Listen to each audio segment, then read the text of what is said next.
सुप्रभात बच्चों, आज हम कक्षा 4 विषय हिंदी का पाठ 13 गुरु भक्त कालीबाई, इस पाठ को हम पहले पढ़ चुके हैं। आज हम इसका अभ्यास कार्य करेंगे।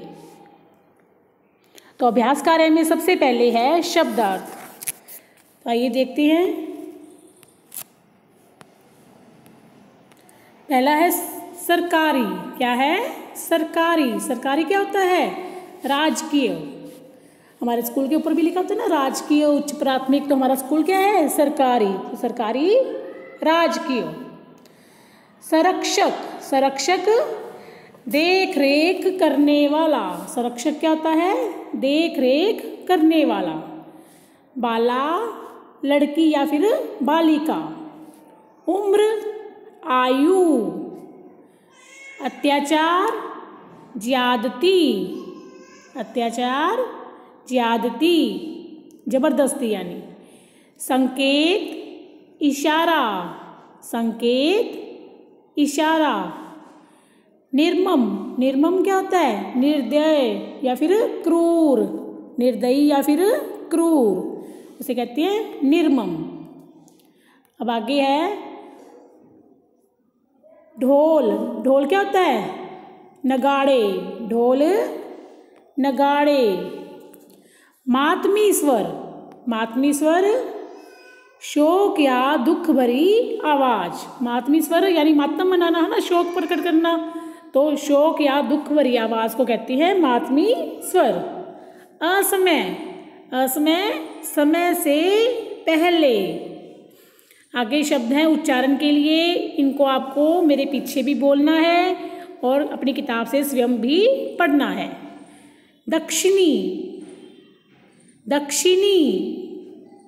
डूंगरपुर। डूंगरपुर। रास्तापाल। रास्तापाल। मंडल। मंडल। खांट। खांट। सेंगा भाई। सेंगा भाई। एकलव्य। एकलव्य।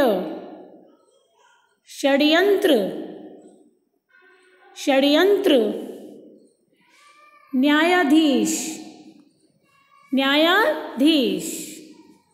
डंडा। डंडा।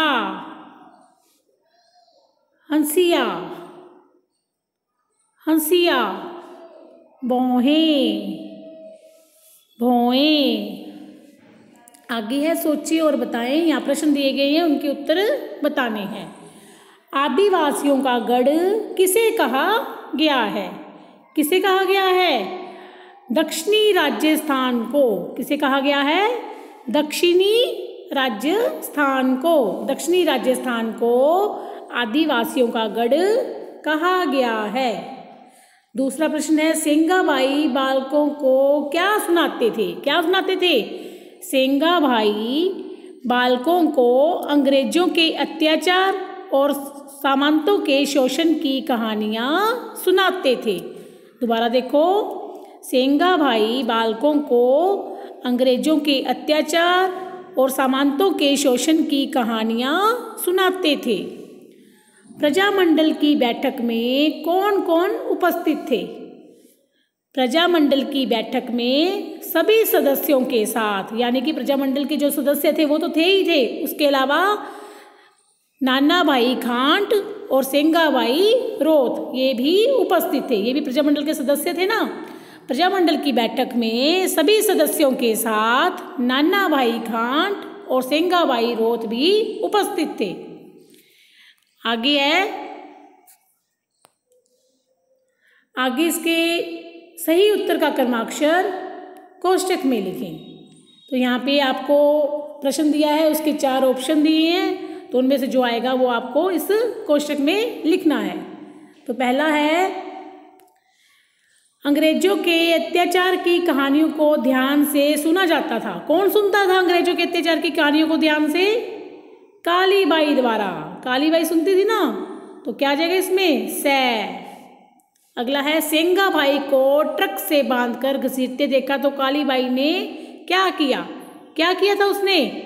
हाँ, हंसिए से रस्सी काट दी। दया आ जाएगा इसमें। क्या किया? हंसिए से रस्सी काट दी। आगे है प्रश्न है, पहला प्रश्न है, आजादी का विचार कौन सी संस्था जन जन तक पहुंचा रही थी? कौन पहुंचा रही थी? प्रजामंडल। प्रजामंडल आजादी का विचार जन जन तक पहुंचा रही थी। काली बाई का खून क्यों खौलने लगता था? अंग्रेजों और सामंतों के अत्याचार व शोषण की कहानियां सुनकर काली बाई का खून खौलने लगता था। दोबारा देखो, अंग्रेजों व सामंतों के अत्याचार और शोषण की कहानियां सुनकर काली बाई का खून खौलने लगता था। नाना भाई ने क्या प्रण किया? क्या प्रण किया था नाना भाई ने? कि जब तक मेरी जान है तब तक रास्तापाल पाठशाला बंद नहीं होने देंगे। ये प्रण किया था। नाना भाई ने प्रण किया कि जब तक मेरी जान रहेगी मैं रास्तापाल की पाठशाला बंद नहीं होने दूंगा। गांव के लोगों ने जागीरदार की बैठक में भाग क्यों नहीं लिया? क्यों नहीं लिया?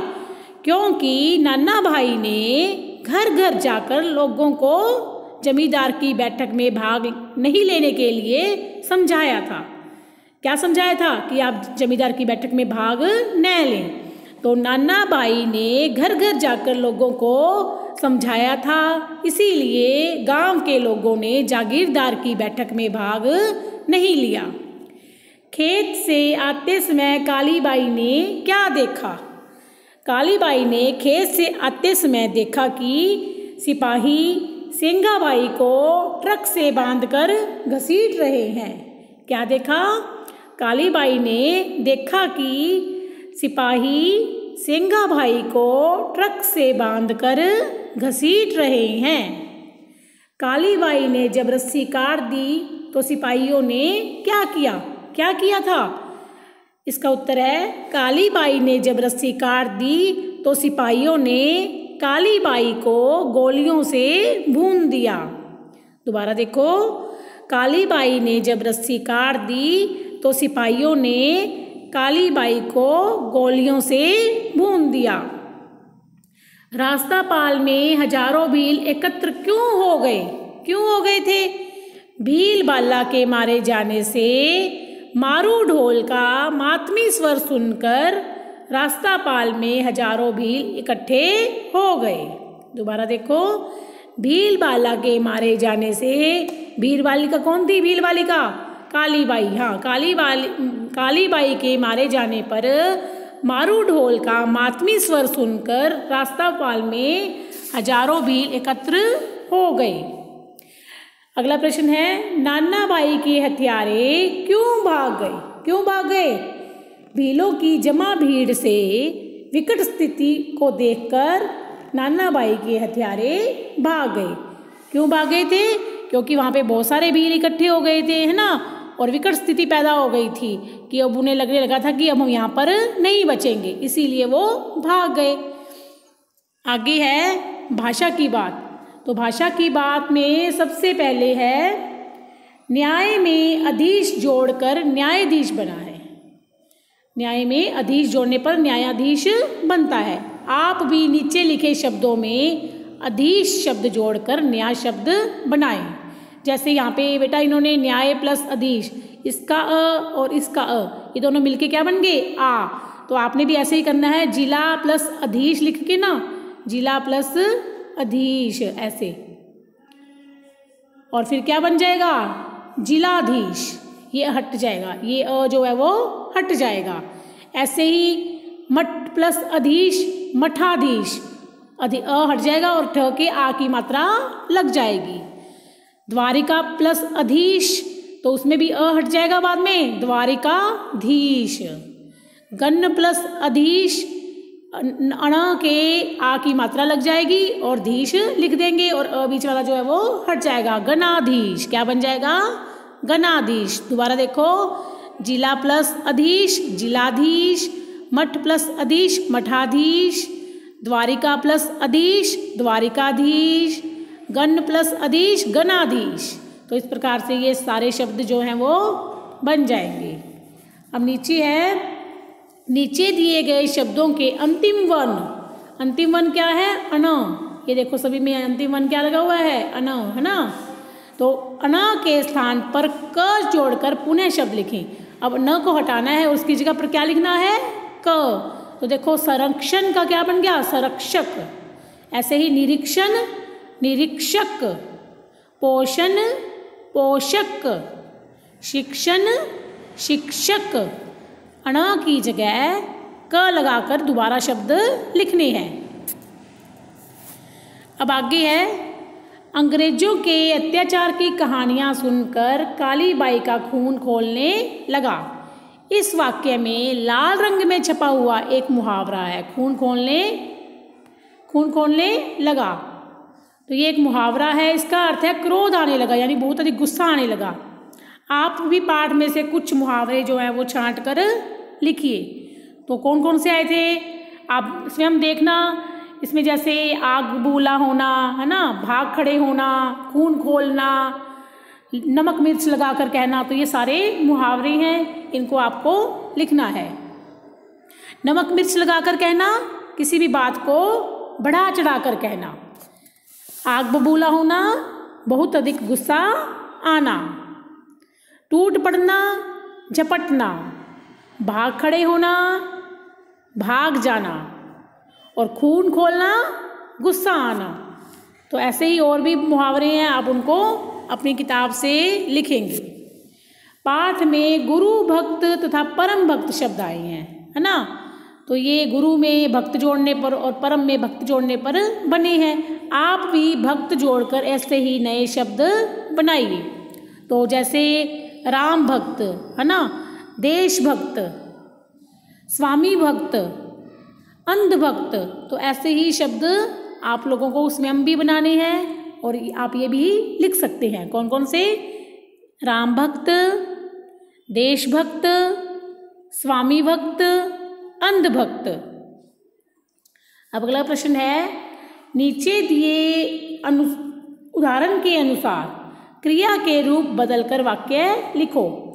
यहाँ पे बेटा क्या है कि यहाँ पर दौड़ता है, ये कौन सा है? वर्तमान काल, है ना। दौड़ा यानी दौड़ चुका, तो ये कौन सा काल है? भूतकाल। और दौड़ेगा, ये कौन सा है? भविष्य काल। हमारे काल कितने होते हैं?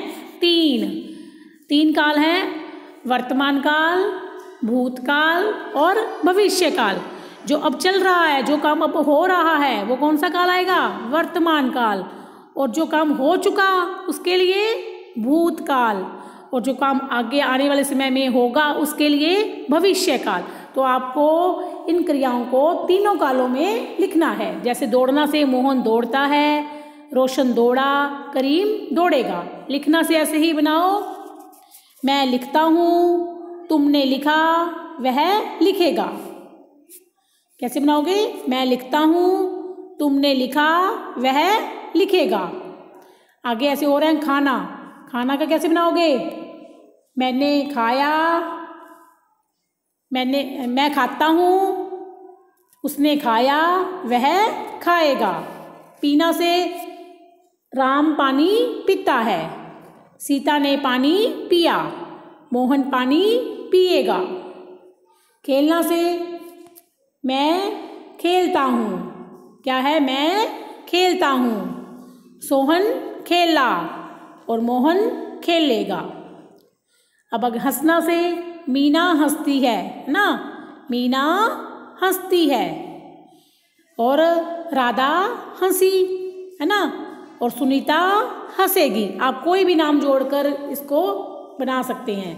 गाना से मैं गाता हूँ, राधा ने गाना गाया, राधा ने गाया सीधा भी कर दो, और मीरा गाएगी।